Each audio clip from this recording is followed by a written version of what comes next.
আফরান শুয়ে পড়লেও মুনিরা পায়চারি করছে রুমের মাঝে। আফরান তার দিকে তাকিয়ে জিজ্ঞাসা করল, না শুয়ে এত রাতে হাঁটাহাঁটি করছো কেন? কেন যেন ঘুম আসছে না? গল্প করা যাবে আপনার সাথে একটু? মুনিরার কথা শুনে বসে পড়ল আফরান। মৃদু হেসে বলল, বলো, কি গল্প করতে চাও? তার পাশে এসে বসতে বসতে মুনিরা বলল, বাংলা সিনেমার গল্প করি চলুন।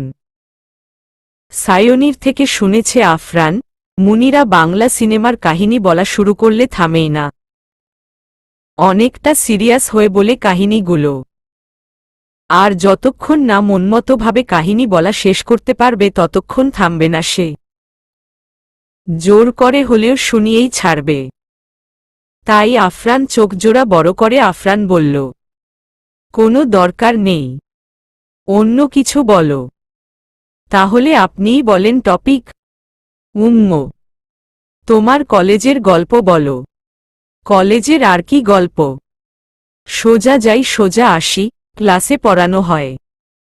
এছাড়া আর কি গল্প হতে পারে? ও হ্যাঁ, মনে পড়েছে, একটা আছে। কি? আমি যখন প্রথম কলেজে যেতাম ছেলে একটা আমাকে ফলো করত।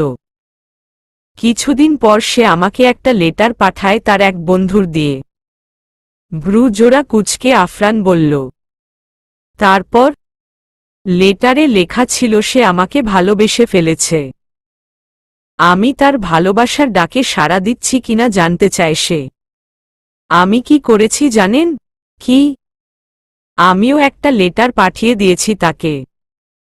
মুনিরার কথা শুনে গলা গম্ভীর করে আফরান বলল, তুমি আমার বউ হয়ে অন্য একটা ছেলেকে চিঠি দিয়েছ কেন? ইস, আমার বউ! কথাটা গিয়ে বুকে লেগেছে মুনিরার। মুনিরাকে নিজের দিকে তাকিয়ে থাকতে দেখে আফরান বলল, না মানে তুমি বিবাহিতা? এসব করা কি ভালো কাজ? আরে পুরো কথা তো শুনেন। আমি চিঠিতে লিখে দিয়েছি, আমাকে ভালোবাসেন শুনে খুশি হতে পারলাম না। আরও আগে শুনলে হয়তো বা খুশি হতে পারতাম, কেননা আমি বিবাহিতা। স্মার্ট, হ্যান্ডসাম একটা হাজবেন্ড আছে আমার। দোয়া করবেন আমাদের জন্য। মুনিরার কথা শুনে হেসে উঠল আফরান, সাথে হাসল নিজের বোকামির জন্য। পুরো কথা না শুনে ওভাবে মুনিরাকে কথা শোনানো উচিত হয়নি তার। মুনিরার দিকে তাকিয়ে শান্ত গলায় আফরান বলল, কেউ বিরক্ত করলে বা কোনো সমস্যা হলে আমাকে বলবে। মুনিরা হাসতে হাসতেই বলল, করবে না কেউ। ওই ঘটনার পর থেকেই ক্লাসের সকলে জানতে পেরেছে আমি বিবাহিতা। হয়েছে অনেক গল্প, এবার ঘুমাও। কথাটি বলেই শুয়ে পড়েছে আফরান। মুনিরা ও আফরান পাশাপাশি আজ একই বিছানায় প্রথমবারের মতো। যদিও দুজনে দুদিকে ফিরে শুয়ে আছে তবুও দুজনের চোখে ঘুম নেই। আফরানের মাঝে অস্থিরতা কাজ করছে আর মুনিরার মনে আনন্দ। না, কিছুতেই ঘুম আসছে না মুনিরার। উঠে পড়ল সে। এগুলো বারান্দার দিকে, চাঁদের দিকে তাকিয়ে বলল, এই চাঁদ, এতদিন আমার দুঃখের সাথী ছিলি তুই, আজ থেকে সুখের সাথীও হবি। এত রাতে এখানে কি করছ? আফরানের প্রশ্নে চমকে গেল না মুনিরা। তার কেন যেন মনে হয়েছে আফরান জেগে আছে, আর তার খুব করে আফরানের সাথে গল্প করতে ইচ্ছে করছিল। মুনিরার পাশে এসে আফরান আবারও প্রশ্ন করল, প্রায় রাতে কি চাঁদ দেখো? আপনি কি করে জানলেন? না হলে সাথী হতো না তোমার এই চাঁদ। মুনিরার কথাটি আফরান শুনেছে বুঝতে পারল সে। মুচকি হেসে বলল, অনেক ইচ্ছে ছিল আপনার সাথে এভাবে চাঁদ দেখা উপভোগ করব একদিন। বাইরে ঝিরিঝিরি বাতাস বইছে। খোলা বারান্দা হওয়ায় বাতাস ঘিরে ধরেছে তাদের। মুনিরার খোলা চুলগুলো উড়ছে সাথে শাড়ির আঁচলও। তার দিকে চোখ পড়ল আফরানের। এই মুহূর্তটাকে চরমভাবে উপভোগ করছে মুনিরা। তার হাসি মুখটা দেখেই তা বোঝা যাচ্ছে। মেয়েটাকে এমন হাসি খুশিতেই ভালো লাগে। কে বলে সে অলক্ষী? যার মাঝে এত মায়া সে কিভাবে অলক্ষী হয়? আফরানের দিকে তাকাতেই মুনিরা দেখতে পেল সে তাকিয়ে আছে তার দিকে। কেন যেন মুনিরার অবাধ্য মনটা আফরানের কাছে যেতে চাইছে। একটুখানি গেলে কি খুব বেশি ক্ষতি হবে তার? আর কিছু ভাবতে পারছে না মুনিরা। মন যেন মানতেই চাইছে না। ধীরে ধীরে এগিয়ে গেল সে আফরানের কাছে। এতটা কাছে, যতটা কাছে গেলে তার নিঃশ্বাসের শব্দ উপলব্ধি করতে পারবে মুনিরা। মুনিরা কি করতে চাইছে বুঝে ওঠার আগেই সে আফরানকে জড়িয়ে ধরল আচমকা। কি করা উচিত আফরানের? বুঝে উঠতে পারছে না সে। সকলকে কথা দিয়েছে এই সম্পর্কটা আগাতে চেষ্টা করবে সে। তাহলে কি করে এখন মুনিরাকে আটকাতে পারে সে? কতক্ষণ এভাবে ছিল জানে না মুনিরা। তবে তার আফরানকে ছাড়তে মোটেও ইচ্ছে করছে না। মনে হচ্ছে এভাবে যেন সারা জনম কাটিয়ে দেয়া যাবে। আফরানের বুক থেকে মাথা উঠিয়ে দুষ্টু একটা হাসি দিয়ে তার ঠোঁটের উপর ঠোঁটের ছোঁয়া বসিয়ে দিয়ে মুনিরা বলল, সম্পর্ক আগাতে আপনি আজ থেকে চেষ্টা করলেও আমি অনেক আগেই মেনে নিয়েছি, তাই এটা না করে পারলাম না আজ। কথাটি বলে দৌড়ে রুমের দিকে চলে গেল মুনিরা। মুনিরার ছেলেমানুষি দেখে ফিক করে হেসে দিল আফরান। সায়নী ঠিকই বলে, মেয়েটার স্বভাব একেবারেই বাচ্চার মতো। ভেতরে এসে আফরান দেখতে পেল মুনিরা গুটিসুটিভাবে চোখ বন্ধ করে শুয়ে আছে। ডিম লাইটের আলোয় তার মিটমিট করা চোখজোড়া স্পষ্ট বোঝা যাচ্ছে। এমন কাণ্ড করে এখন লজ্জায় চোখও খুলতে পারছে না সে। আফরানও চুপচাপভাবে শুয়ে পড়ল ওপাশ ফিরে। ছোট একটা নিঃশ্বাস ফেলে বিড়বিড় করে বলল, সায়নী, ঠিক আছো তো তুমি? বারান্দার দরজা খোলা, জানালা খোলা, মাথার উপর ভনভনিয়ে ফ্যান চলছে। এত বাতাসের মাঝেও ঝামছে অনবরত সায়নী। এর আগেও মুনিরার সাথে আফরান থাকলেও তার কষ্ট হয়নি। কেননা তখন সে জানত তার আফরান তারই থাকবে। কিন্তু আজ সব কিছু ভেবেই তো সিদ্ধান্ত নিয়েছিল সে। তবে এত কষ্ট কেন লাগছে তার? কিছুক্ষণ সারা রুমে পায়চারি করার পর নিজের মনে সায়নী বলল, আমার যেমন আজ কষ্ট হচ্ছে এমনটা মুনিরারও বুঝি হতো। সকাল সকাল দুই বন্ধু আড্ডার ঝুড়ি নিয়ে বসল। কথা বলতে বলতে আফজাল খানের উদ্দেশ্যে নুরুল আলম বললেন, আচ্ছা, যদি আফরান আগে তোকে জানাতো সে সায়নীকে বিয়ে করতে চায়, তুই কি মেনে নিতি?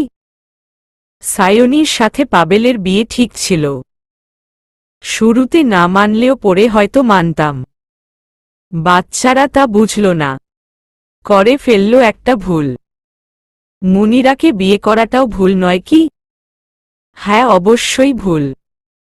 সে যদি তখনও সত্যিটা বলতো এমন একটা সিদ্ধান্ত আমি নিতামই না। আবার একটা কি জানিস নুরুল? কি? মুনিরাই আমাকে সায়নী আর আফরানের ব্যাপারে সবটা জানায়। মুনিরা যদি ওদের মেনে না নিত আমি তাদের ডিভোর্স করিয়েই ছাড়তাম। কারো সামনে আসতে দিতাম না কথাগুলো।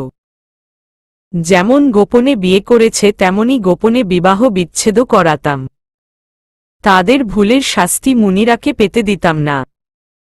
কিন্তু মুনিরাই যখন মেনে নিয়েছে আমার আর কি বলার আছে। বড্ড ভালো মেয়েটা। সুখ তার জন্য অপেক্ষা করছে।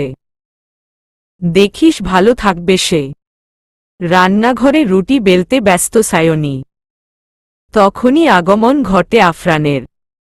আফরান আসার পর তার দিকে নজর পড়তেই চোখ নামিয়ে ফেলল সায়নী। আফরান তার পাশে এসে বলল, রেগে আছো? উহু। তবে নজর লুকোচ্ছ কেন? কান্না পাচ্ছে সায়নীর। ভীষণ কান্না পাচ্ছে। কিন্তু আফরানের সামনে তা প্রকাশ করতে চায় না। আফরানের উদ্দেশ্যে কিছু বলার আগেই মুনিরা প্রবেশ করল। সায়নীর উদ্দেশ্যে সে বলল, রুটি বেলা শুরু করে দিয়েছ? আচ্ছা, আমি ছেঁকে দিচ্ছি, দাও। আফরানের দিকে তাকিয়ে মুনিরা বলল, আপনিও কাজ করবেন আমাদের সাথে? শখ নেই, তোমরাই করো। মুনিরাকে দেখতে আজ উৎফুল্ল লাগছে। মুনিরার জন্য খুশি হলেও বুকে চাপা কষ্ট যেন থেকেই যায়। মুখে বললেও এসব করতে অনেক বেশি কষ্ট হচ্ছে সায়নীর। এমন কষ্ট আগে হবে জানলে আল্লাহর কাছে আগেই বলতো, সে যেন সুস্থ না হয়ে মারাই যেত। সকাল 10টা। মুনিরার বাবা মা তাদের গ্রামের উদ্দেশ্যে রওনার জন্য প্রস্তুতি নিচ্ছেন। এমন সময় মুনিরা এসে তার মায়ের দিকে তাকিয়ে বলল, আজকের দিনটা থাকো? মেয়ের শ্বশুরবাড়িতে থাকা ভালো না। তোর আব্বার কথা এইটা, আব্বার বন্ধুর বাড়িও এটা। মেয়ের কথা শুনে হেসে উঠলেন সেনোয়ারা বেগম। মেয়েকে কাছে টেনে তার কপালে চুমু এঁকে বললেন, যা করি ভালোর জন্য করি, তোর খারাপ ভাবিস না মাকে। উহু। আচ্ছা, সত্যি করে একটা কথা বলতো, এই বাড়িতে আসলেই পড়ে আছিস কেন? জামাইকে ভালোবাসিস বলে নাকি আমাদের সম্মানের ভয়? সম্মানের ভয় আগে থাকলেও ধীরে ধীরে আমি উনাকে ভালোবেসে ফেলি। শুধু উনাকে নয়, সায়নী আপুকেও, এই বাড়ির প্রত্যেককে, প্রতিটা কোনাকে। যখন আমি সর্বহারা হতে যাচ্ছিলাম আল্লাহ আমাকে এই পথে পাঠিয়েছেন। সেটা হোক ভুলে, এসেছি তো ভালোবাসাও পেয়েছি। যার দরকার তার তো পাসনি। মন বলছে খুব তাড়াতাড়ি পাবো, আর বেশি দেরি নেই। তাই যেন হয়, তবে তোর ওই সতীন আম্মা যা বাদ দিলাম। মুনিরার মা বাবা চলে যাবার পরেই নিজের রুমে এসেই শরীরটা বিছানায় এলিয়ে দেয় সায়নী। সারারাত ঘুম হয়নি তার। ভাবছে এখন হয়তো হবে না। ঘুম আসছে না সায়নীর। উঠে পড়ল সে, হাঁটতে থাকল সারা রুমে। তখনই আগমন ঘটল আফরানের। ঘুমাওনি সারারাত? হয়েছে ঘুম? অফিসে যাচ্ছ না? হুম, যাব। মুনিরার আম্মারা যাবার অপেক্ষায় ছিলাম। ওহ, সায়নী। হু, ঠিক আছো তুমি? আশ্চর্য। ঠিক কেন থাকব না? আমি ঠিক আছি, একদম ঠিক আছি।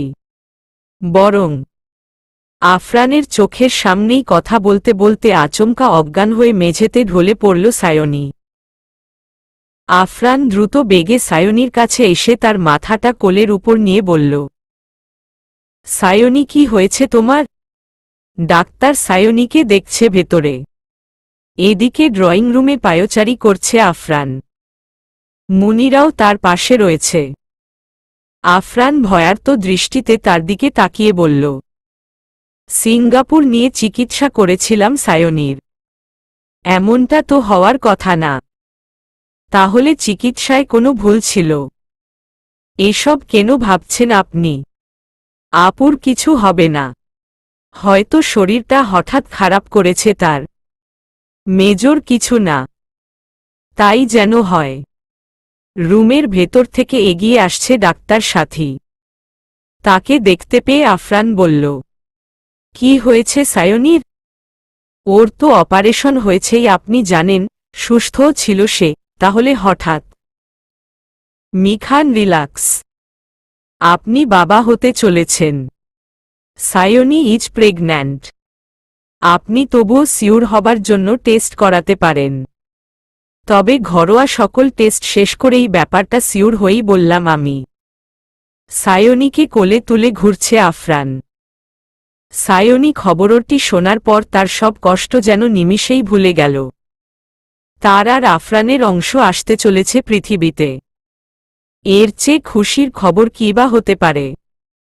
এই খুশির কাছে দুনিয়ার সকল কষ্টই যেন তুচ্ছ।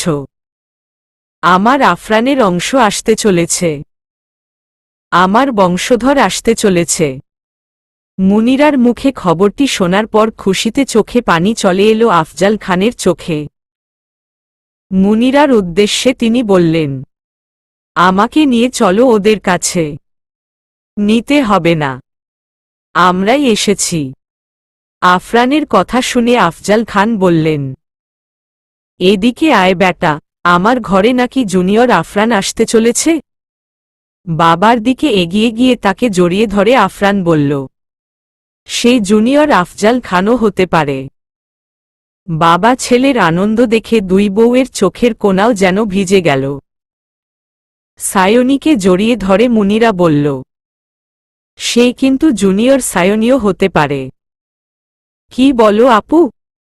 মৃদু হেসে সায়নী বলল, আল্লাহ যা দেন আর কি। আফজাল খান সায়নীকে উদ্দেশ্যে করে বললেন, এদিকে আয় মা, দোয়া করি তোকে প্রাণ ভরে। সারা মহল্লায় হাসির মাধ্যমে মিষ্টি বিতরণ শুরু করে ফেললেন আফজাল খান।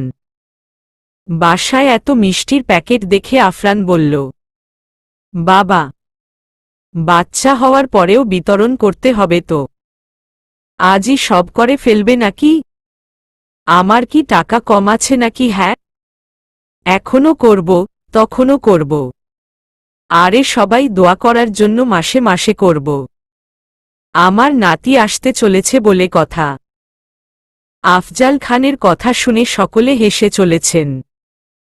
মুনিরার ফোন বেজে উঠলে স্ক্রিনে তাকিয়ে দেখল মায়ের ফোন। সে একটু দূরে গিয়ে ফোন রিসিভ করে বলল, হ্যালো আম্মা, পৌঁছে গিয়েছ তোমরা? হ্যাঁ। জানো আম্মা, একটা খুশির খবর আছে। কি? সায়নী আপু প্রেগন্যান্ট। কখন হলো? না মানে সকালেও ওখানে ছিলাম, কিছু তো শুনলাম না।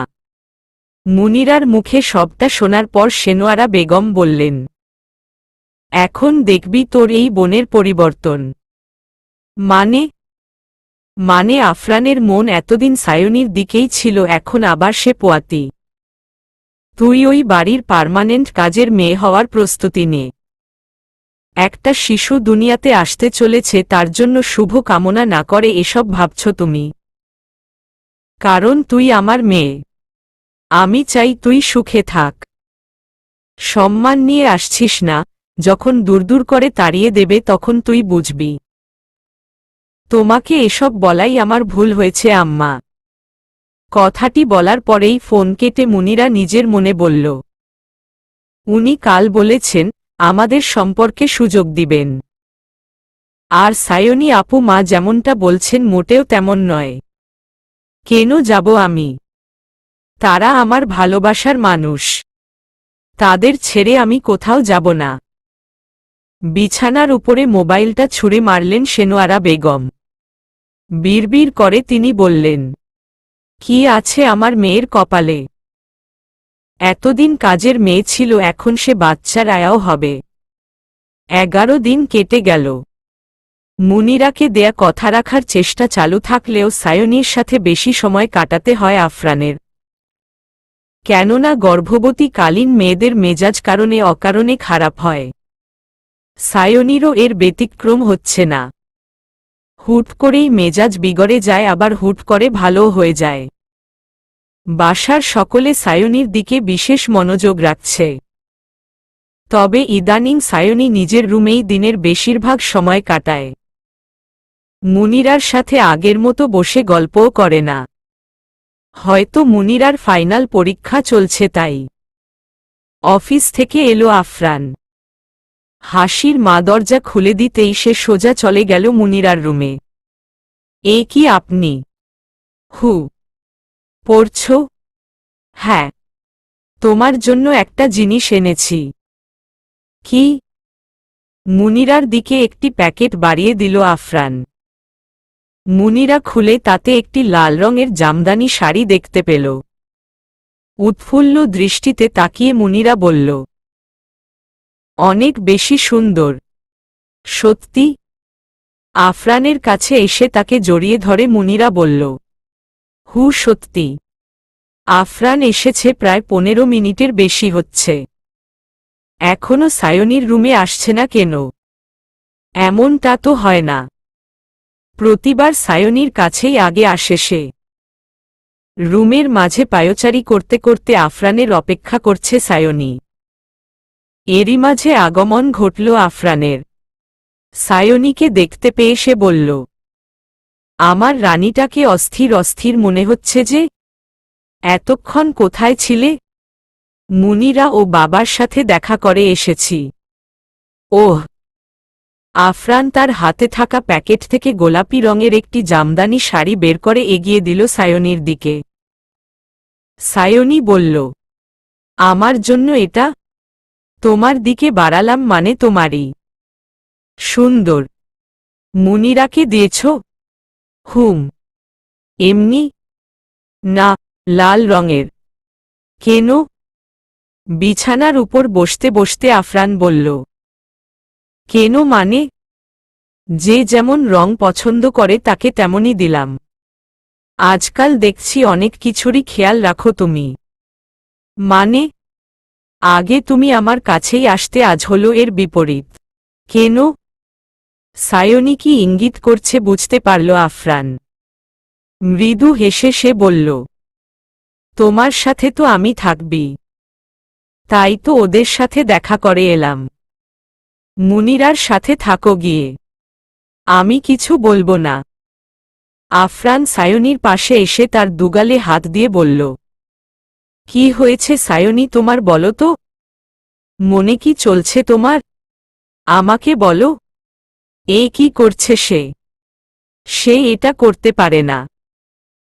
সে সুস্থ হয়েছে, তার সন্তান আসতে চলেছে বলে মুনিরাকে দেয়া কথা সে ফেলতে পারে না, ভুলতে পারে না। মুনিরার জন্যই সমাজে স্বীকৃতি পেয়েছে সে।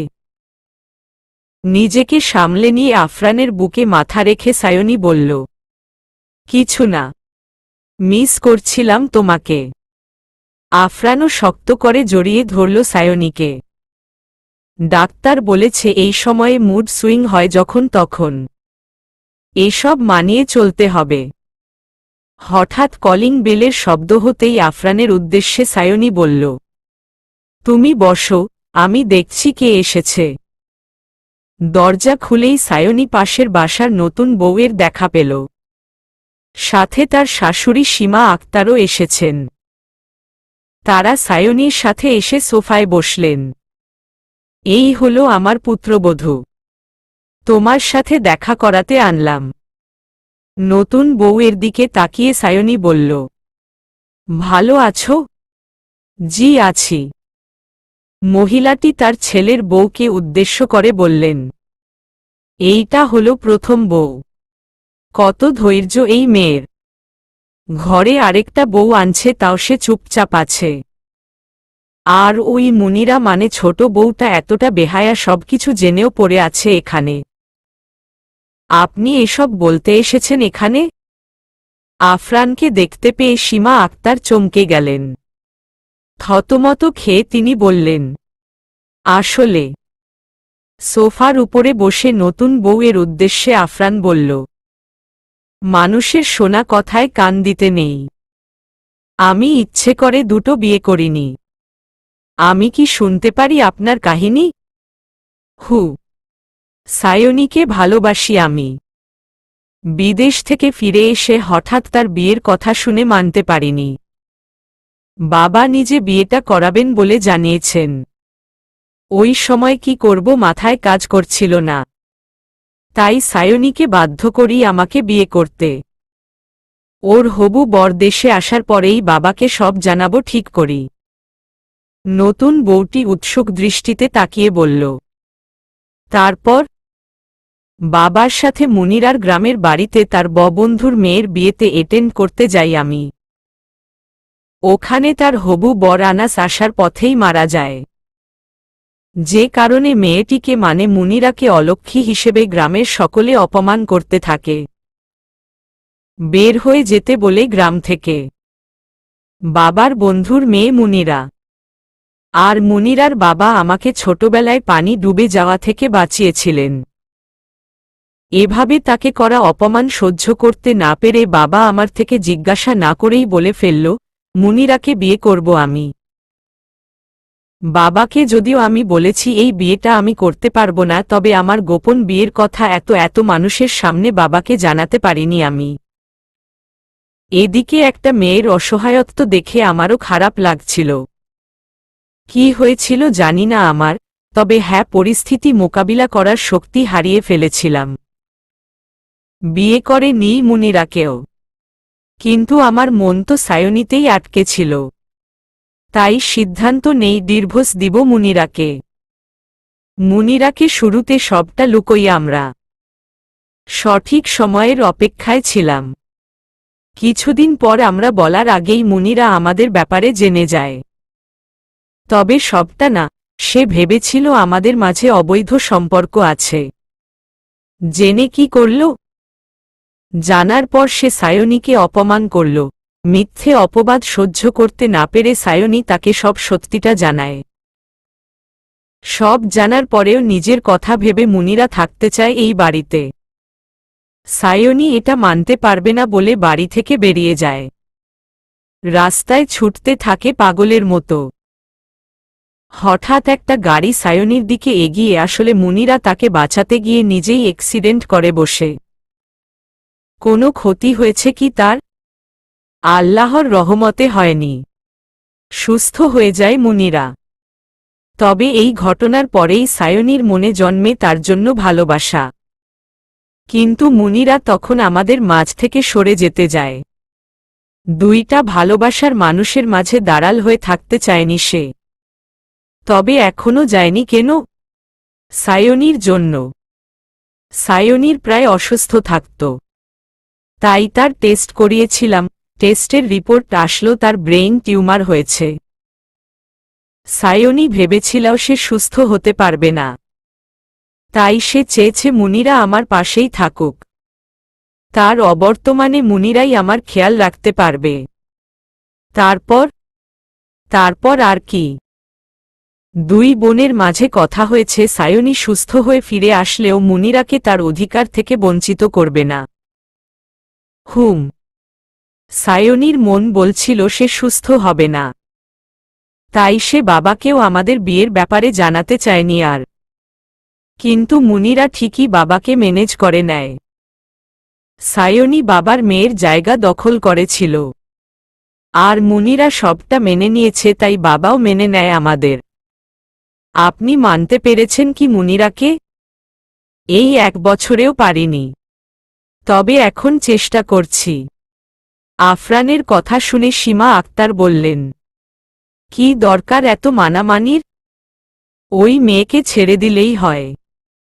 এক ঘরে 2টা বউ। ছি ছি। কথাটি শুনে তার ছেলের বউ বলল, ছিটা শুধু মুনিরা আপুর জন্যই কেন? যা করেছে আফরান ভাইয়া ও সায়নী আপু, তাই বলে মুনিরা আপু কেন শাস্তি পাবে? তিনি তো চলে যেতেই চেয়েছিলেন। তখন সায়নী অসুস্থ ছিল, এখন সে সুস্থ। বাচ্চাও হচ্ছে তার। একটা মেয়ের পক্ষে কি করে মেনে নেওয়া সম্ভব এসব? তুই হলে কি করতি? আপনাকে মুনিরা আপুর মতো আশা দিয়ে পড়ে ঠকানো হলে আপনি কি করতেন মা? সতীনের ঘরে সন্তান হতে যাচ্ছে শুনেও মেনে নিতেন এসব? আরে মুনিরার মা বাবা আছে। সায়নীর আপন বলতে এই আফরানি আছে।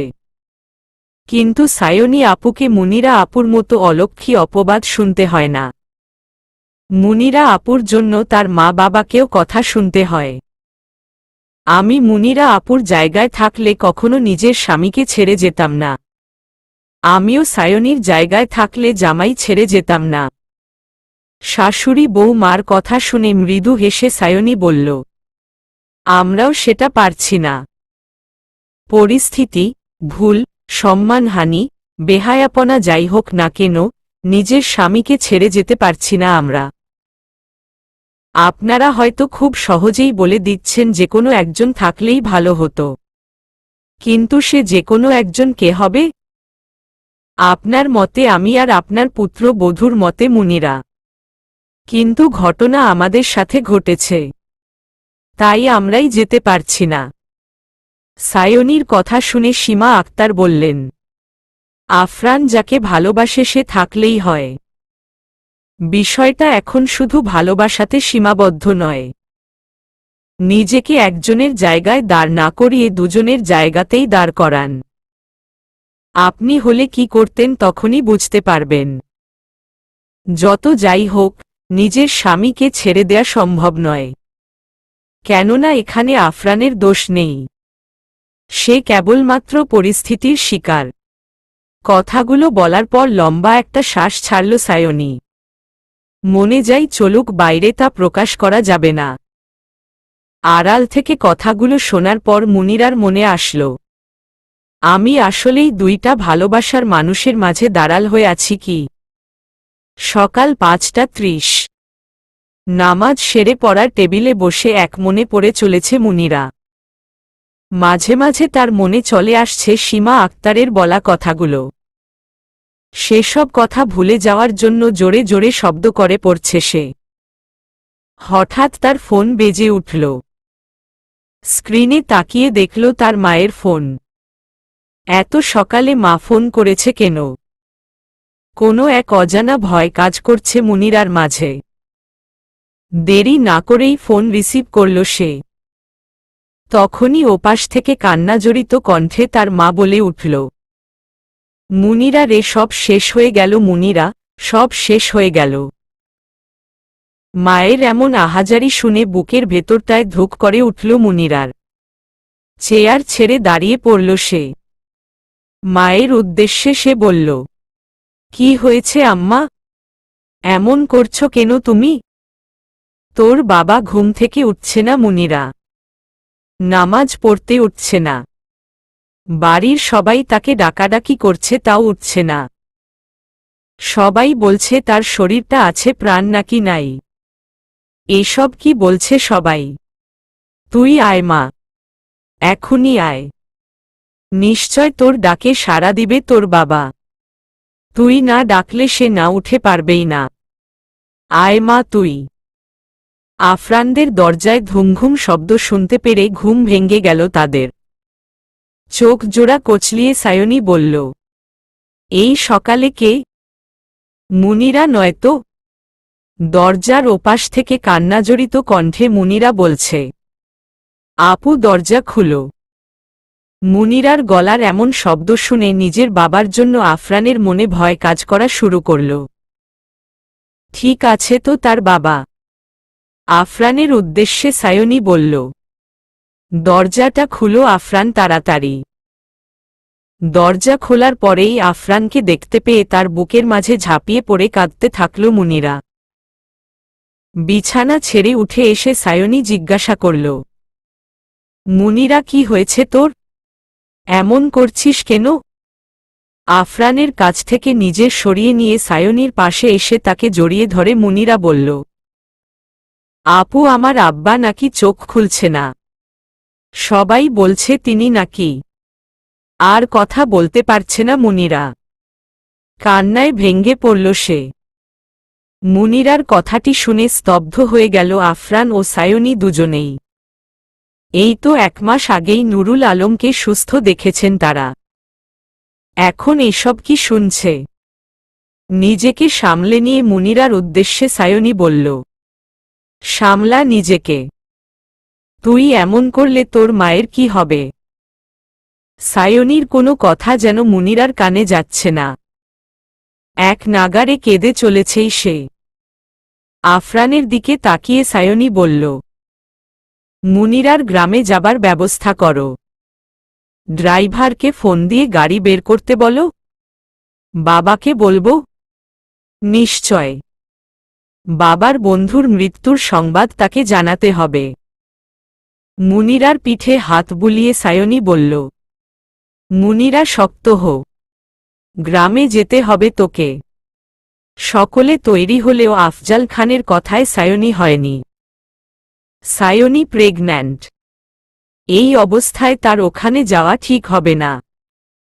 ইচ্ছে থাকলেও বাবার কথা রাখল সায়নী।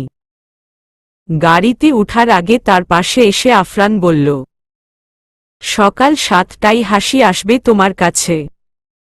নিজের খেয়াল রেখো। বাবার শরীর তো ভালো না। খেয়াল রেখো উনার। মুনিরার আর নিজেরও রেখো। হু।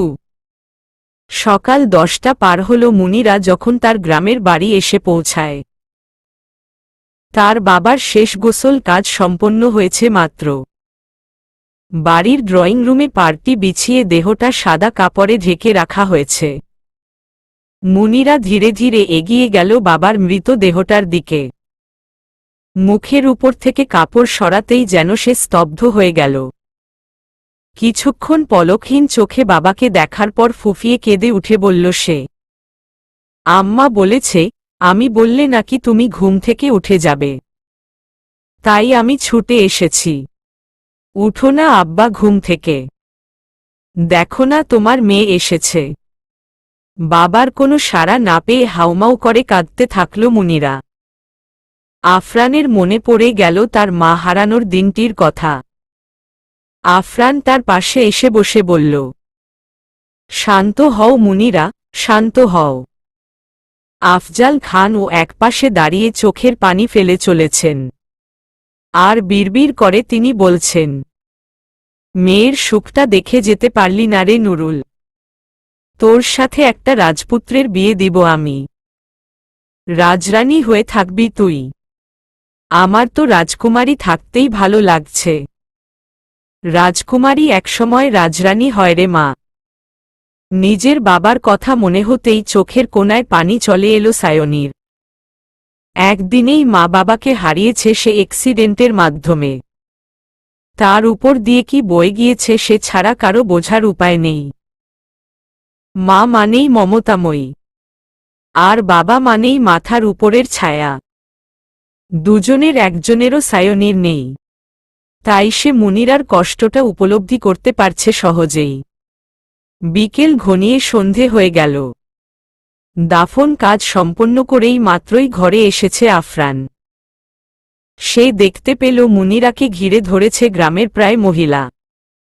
আফরান একটু কাছে যেতেই শুনতে পেল একটি মহিলার কথা, আরে আমি তো বলেছিলামই এই মেয়ে রাক্ষসী। প্রথমে ভালো পোলা আনাস রে খাইছে আর এখন নিজের বাপরে। এত চিন্তা করলে মানুষ বাঁচতে পারে? সংসারেও অসুখী এই মাইয়া, তাই নাকি আরেকটা বিয়ে দেবার কথা চলছিল।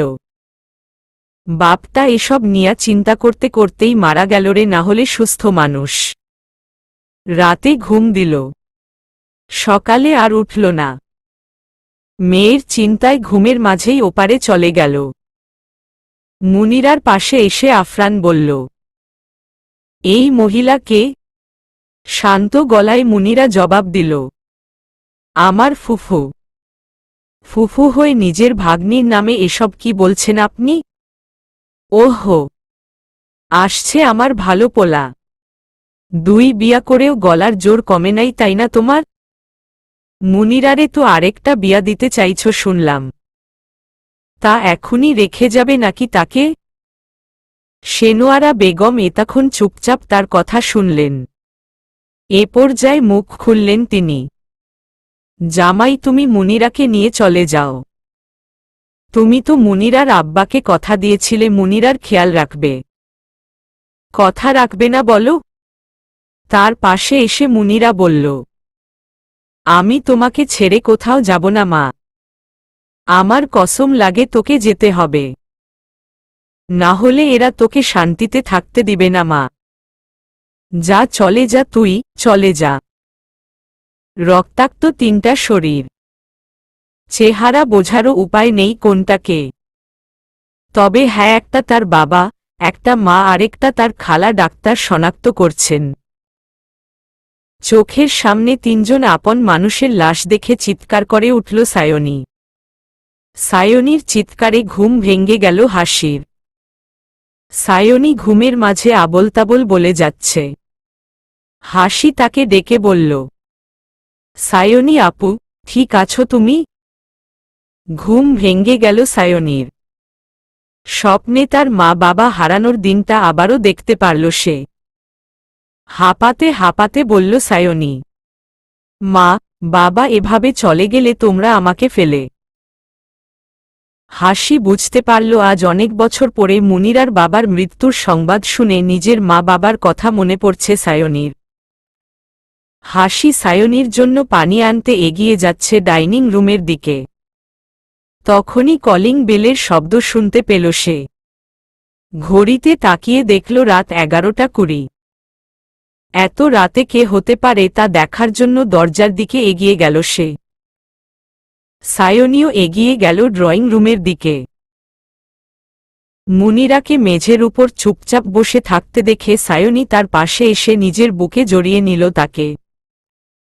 মুনিরা ফুফিয়ে কেঁদে বলে উঠল, কাল পাশের বাসার মহিলাটা বলেছিল না আমার মা বাবা উভয়ই আছে।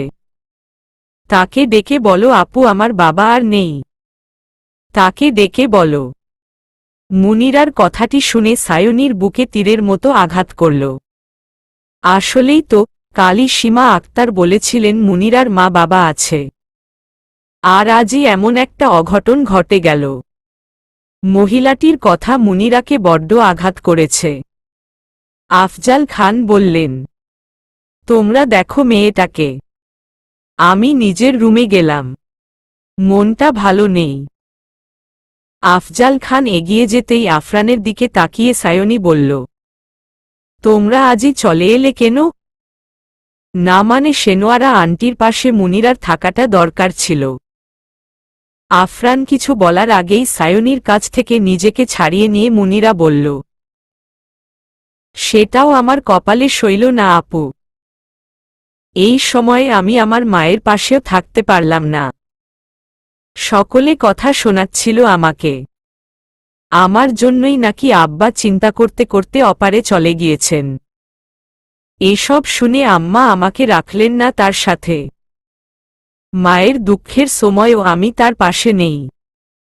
এর থেকে অভাগী কেউ আছে দুনিয়াতে? আবারও কান্নায় ভেঙ্গে পড়ল মুনিরা। মুনিরাকে এমন অবস্থায় কেন যেন আর দেখতে ভালো লাগছে না আফরানের। নিজের রুমের দিকে হনহনিয়ে এগিয়ে গেল সে। এদিকে মুনিরাকে নিয়ে সায়নী তার রুমে আসল। বিছানার উপরে বসিয়ে তার দুহাত দিয়ে চোখের পানি মুছে দিয়ে বলল, এভাবে কান্নাকাটি না করে আঙ্কেলের জন্য দোয়া কর। ভালো মানুষ ছিলেন তিনি। কবরে শান্তি পায় মতো দোয়া কর। শান্ত গলায় মুনিরা জবাব দিল, হু আপু কবরে শান্তি পাবে। আমার জন্য তো দুনিয়াতে শান্তির মুখ দেখল না। আজ আমার জন্যই মুনিরার এই অবস্থা। সেদিন যদি ওকে বিয়েটা না করতাম তাহলে ওর এত এত কথা শুনতে হতো না। মুনিরার কি আসলেই এসবই প্রাপ্য? নিজের মনে এসব বলে পায়চারি করে চলেছে আফরান। সায়নী এসে তাকে এমন অস্থির দেখে বলল, ঠিক আছো তুমি? না নেই। আমিই যত নষ্টের মূল। আমার জন্য মুনিরার জীবনটা এলোমেলো হয়ে গেল। বেচারিকে সবাই এত কথা শোনায় সে বলতেও পারে না তার স্বামীর ভালোবাসা পেয়েছে সে। তুমিই বলো সায়নী, ওর এই পরিণতির জন্য আমিই দায়ী তাই না? এমন একটা মুহূর্তে মায়ের পাশেও থাকতে পারল না মেয়েটা। আজ অনেকদিন পর আফরানের চোখে পানি দেখল সায়নী। এটা কি অনুশোচনার জন্য নাকি শুধুমাত্র মুনিরার কষ্টের জন্য? আফরানের পাশে এসে তার কাঁধে হাত রেখে সায়নী বলল, এখন এসবের সময় নয় আফরান। মুনিরার পাশে থাকার সময় এখন। আমরা নিজেরাই যদি ভেঙ্গে পড়ি মেয়েটা শক্ত হতে পারবে কি?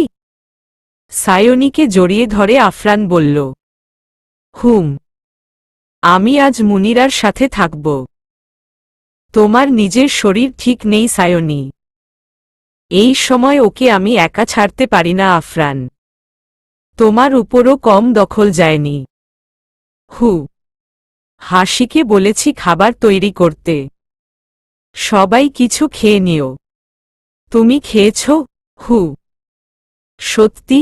হু, দেখো সায়নী এই সময় তোমার নিজের থেকে নিজেরই খেয়াল রাখতে হবে। রাখছি। সায়নীর পেটে হাত দিয়ে আফরান বলল, যত যাই হয়ে যাক, যে আসতে চলেছে তার যেন অযত্ন না হয় আর তার মায়েরও।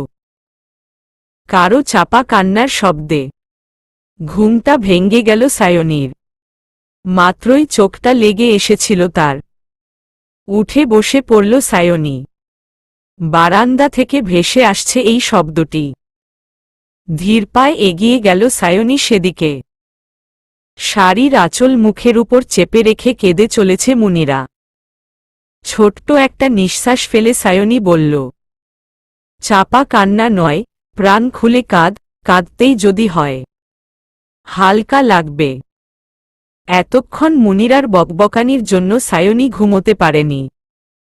যেই তার চোখটা লেগে এসেছে মুনিরার নিজেকে একা একা লাগছিল। কিন্তু সায়নীর ঘুম ভাঙ্গার ইচ্ছে তার মোটেও নেই। তাই বারান্দায় এসে কান্না লুকোনোর বৃথা চেষ্টা করছিল সে। সায়নীর কাছে এগিয়ে এসে জড়িয়ে ধরে কাঁদতে থাকল মুনিরা। এবার আর সায়নী তাকে আটকাল না। কাঁদলেই যদি মেয়েটার মন হালকা হয় তাহলে কাঁদুক না সে। সকাল 10টা হয়ে গেল। সকলে জেগে থাকলেও কাল রাত থেকে মুখে কেউ কিছু নেয়নি। ড্রয়িং রুমে আফরান বসে আছে তার বাবার সাথে। সায়নী একটা ট্রে হাতে নিয়ে টেবিলে রেখে বলল, এবার অন্তত খাও কিছু তোমরা। দুজনেই জবাব দিল, ইচ্ছে নেই। ও তাই? না খেলে সব ঠিক হয়ে যাবে কি? এবার দুজনেই চুপ হয়ে আছে। তাদের এমন নীরব দেখে সায়নী বলল, ঠিক আছে, খেতে হবে না কাউকে কিছু। আমিও খাবো না। ভ্রু জোড়া কুঁচকে আফরান বলল, তার মানে তুমিও খাওনি এখনো? তুমি এসব করবে না বললাম, খেয়ে নাও। আমি এসবই করব। মৃদু হেসে আফজাল খান ট্রেয়ের উপর থেকে এক বাটি নুডলস নিয়ে বললেন, এই মেয়ে বড্ড জেদি আফরান। খেয়ে নে, না হলে নিজেও খাবে না। সায়নীর দিকে তাকিয়ে আফরান বলল, এদিকে আসো, খেয়ে নাও। তুমি খাবে বলো আগে। খাবো। সায়নী পাশে বসতেই আফরান তার দিকে বাটি এগিয়ে দিয়ে বলল, নাও খাও। মুনিরা খেয়েছে কিছু? না, রুমে রেখে এসেছি খাবার তবুও। কি করব বলো? মুখে তুলছেই না কিছু। বলছে সে একা থাকতে চায় এখন। কাল আবার পরীক্ষাও আছে, এমন করলে পরীক্ষা দেওয়ার শক্তি থাকবে মেয়েটার মাঝে। দুপুর 2টা। নিজেদের খাবার শেষে মুনিরার জন্য ভাত নিয়ে তার রুমে আসলো আফরান। মেঝের উপরে হাত পা ছড়িয়ে ছিটিয়ে বসে আছে মুনিরা। মাথার চুলগুলো এলোমেলো। শাড়ির আঁচলটাও ঠিক নেই। মুনিরাকে এমন অবস্থায় দেখে আফরানের সেই আগের কথা মনে পড়ে গেল। যেদিন অসাবধানতাবশত মুনিরার আঁচলটা সরে গিয়েছিল আর আফরান তাকে বলেছিল, শাড়ির আঁচল ঠিক করো। বেহায়ার মতো আমাকে শরীর দেখানোর প্রয়োজন নেই। ইস, কি করা কথাটাই না শুনিয়েছিল সে মুনিরাকে। মুনিরার পাশে বসে মেঝের একপাশে প্লেটটা রাখল আফরান। নিজে তার আঁচলটা ঠিক করে দিল। আশেপাশে তাকিয়ে চিরুনি খুঁজতে লাগল সে। ড্রেসিং টেবিলের উপরে চোখ পড়তেই উঠে দাঁড়াল আফরান। চিরুনিটা হাতে নিয়ে আবারও মুনিরার পাশে বসে পড়ল সে। এই যে, বিছানার সাথে লেগে না থেকে মাথাটা আমার দিকে করো দেখি। মুনিরা চুপচাপ তাই করল। আফরান সুন্দরভাবে তার চুলগুলো আছড়িয়ে দিল।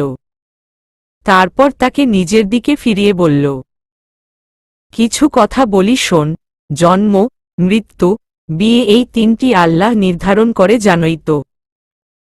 তোমার বাবার হায়াত শেষ হয়ে গিয়েছে তাই আল্লাহ তাকে তুলে নিয়েছেন। এতে তোমার কোনো দোষ নেই।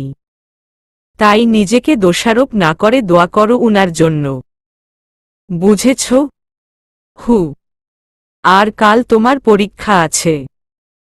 তোমার খাওয়া দাওয়ার অনিয়ম করলে কি চলবে বলো? না খেলে পড়ার জন্য শক্তি পাবে। আর না পড়লে পরীক্ষায় কি দিবে? পড়তে হবে না। এই তো ভালো মেয়ে। এবার খেয়ে নাও ভাত। শান্ত গলায় মুনিরা বলল। মন খারাপ থাকলে বাবা ভাত খাইয়ে দিত। আজ আপনি কি আমাকে খাইয়ে দিবেন প্লিজ? কোনো কিছু না ভেবেই মুনিরার মাথায় হাত বুলিয়ে দিয়ে আফরান বলল। হুম, হাত ধুয়ে আসছি আমি। রাত হলে সায়নীর যেন অস্থিরতা বেড়ে যায়। 4 মাসও হয়নি সে প্রেগন্যান্ট।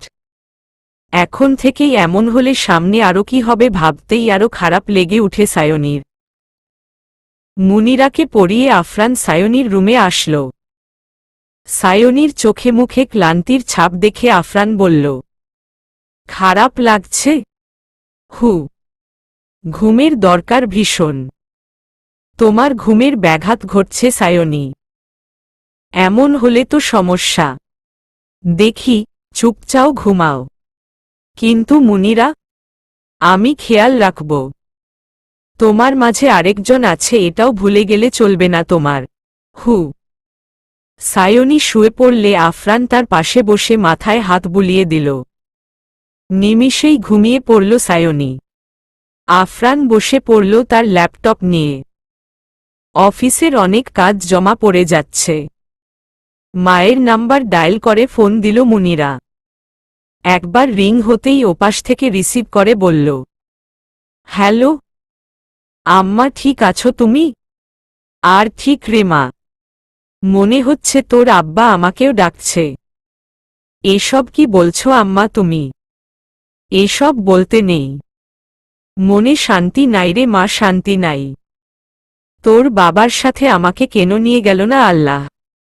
আম্মা, এসব বললে আমি আর কথা বলবো না তোমার সাথে। কথা?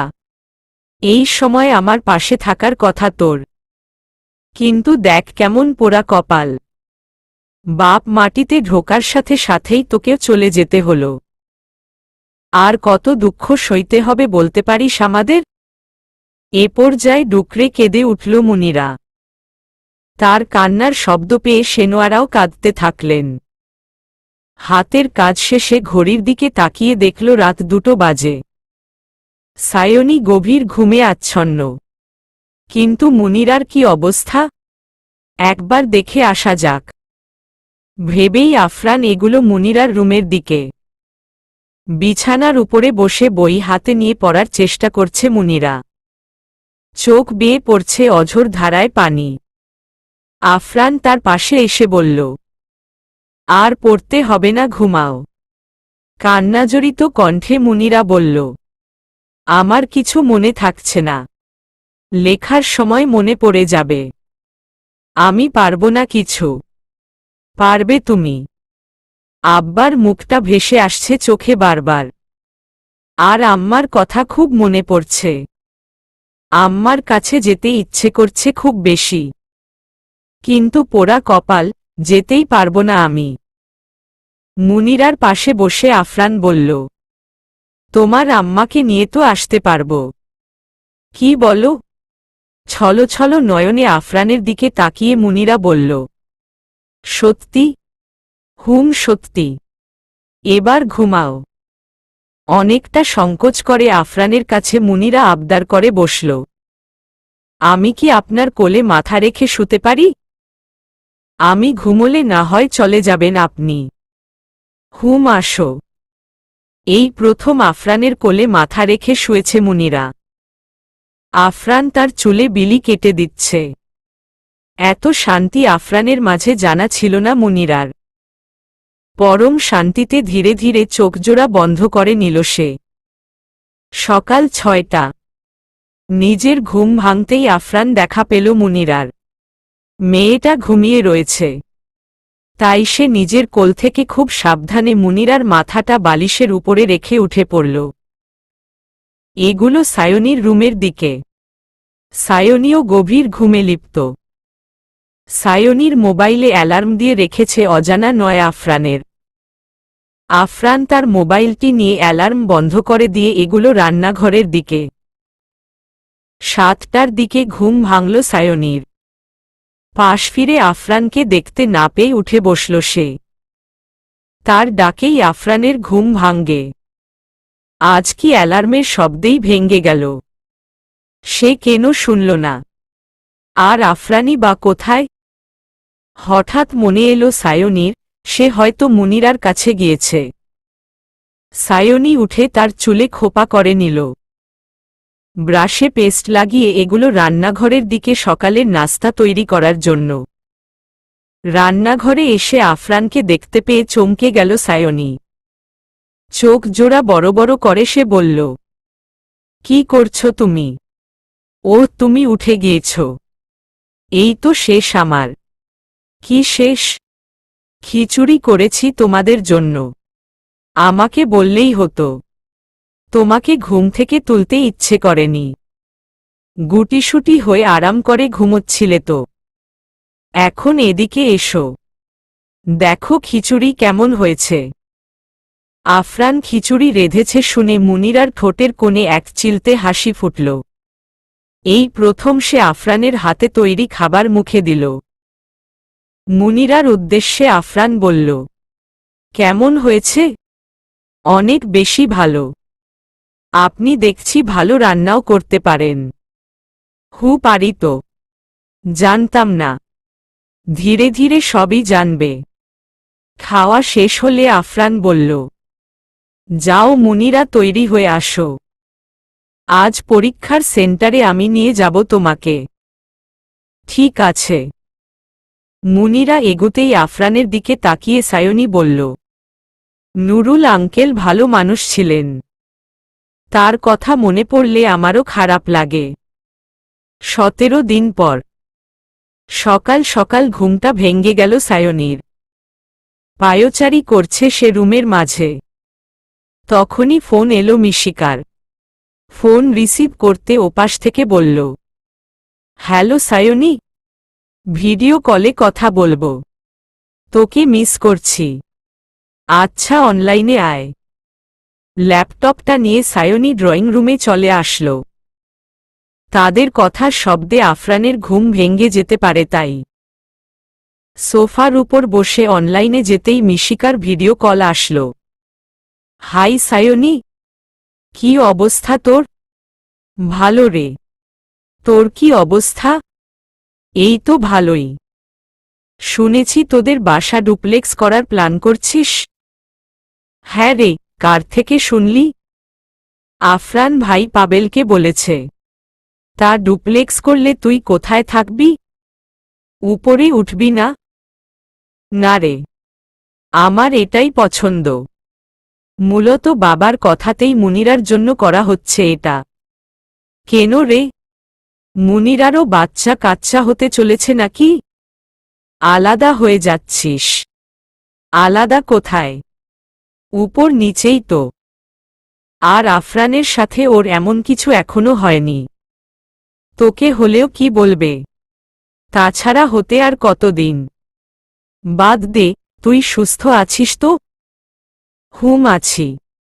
মুনিরা ঠিক আছে? আছে। মেয়েটার মনটা খারাপ হয়ে থাকতে দিস না। অনেক কান্নাকাটি করে শুনলাম।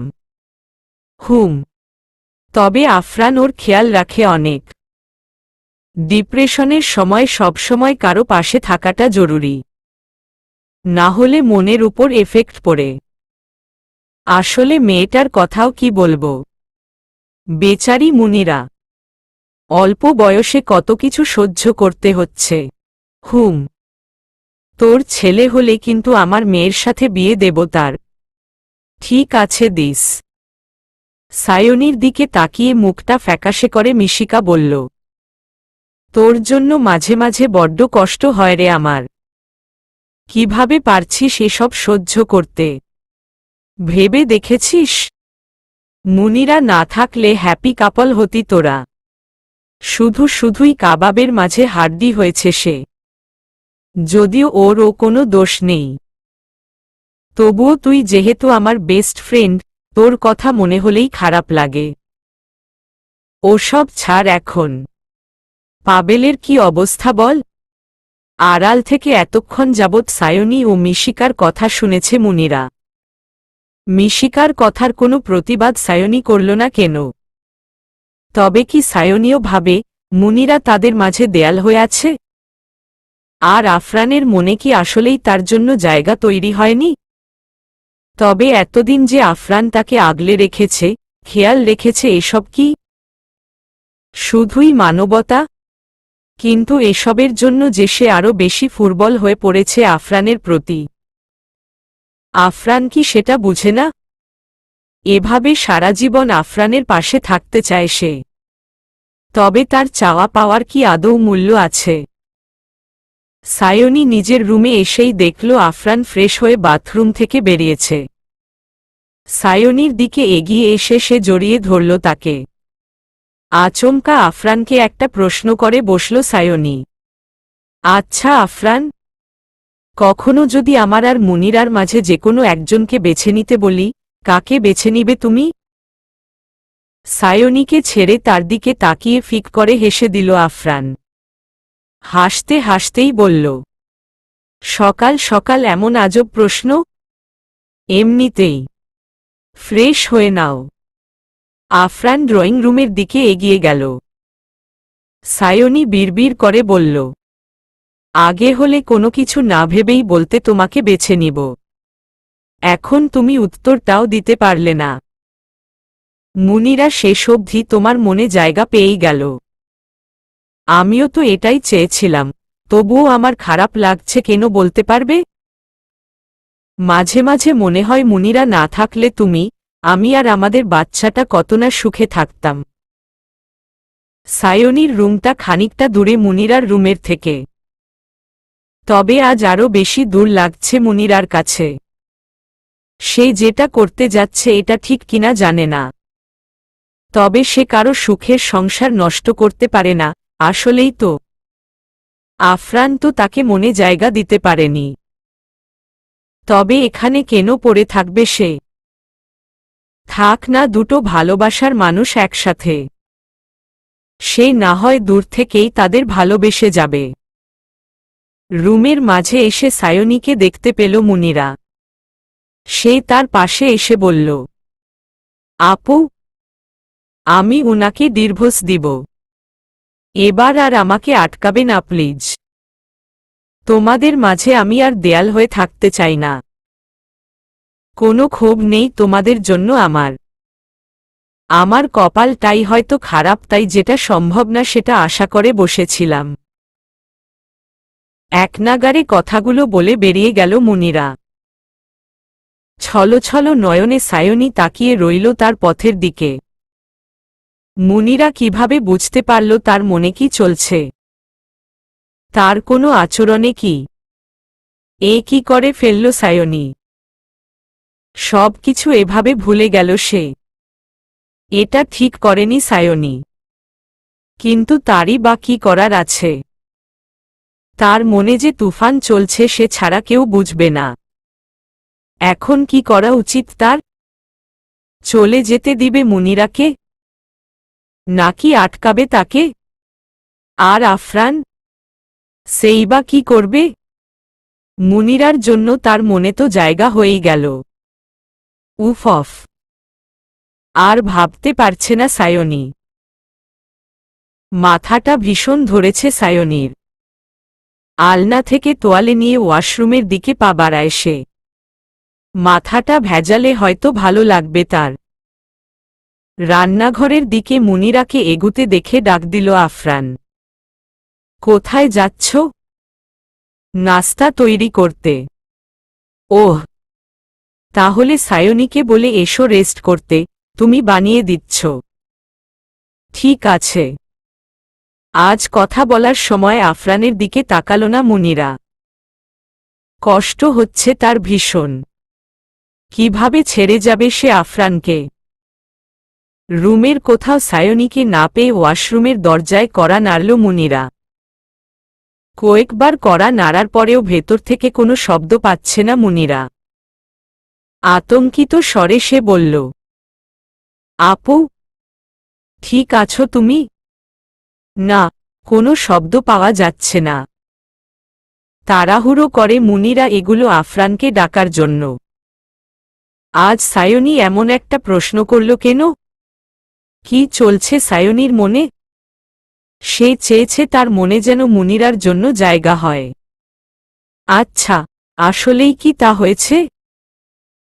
তবে হিউম্যান সাইকোলজির ভাষায় একটা কথা আছে, একটা মানুষ সবসময় তোমার আশেপাশে থাকলে মানুষটার প্রতি তোমার আবেগ, অনুভূতি ও মায়া জন্মাবে। আফরানের ক্ষেত্রেও কি মুনিরার জন্য এমন ফিলিংস তৈরি হয়েছে? না হলে আজ সায়নীর প্রশ্নের উত্তর সে দিতে পারেনি কেন? তবে কি তার মনে জায়গা তৈরি করে ফেলল মুনিরা নামের এই মায়াবতী? চলবে।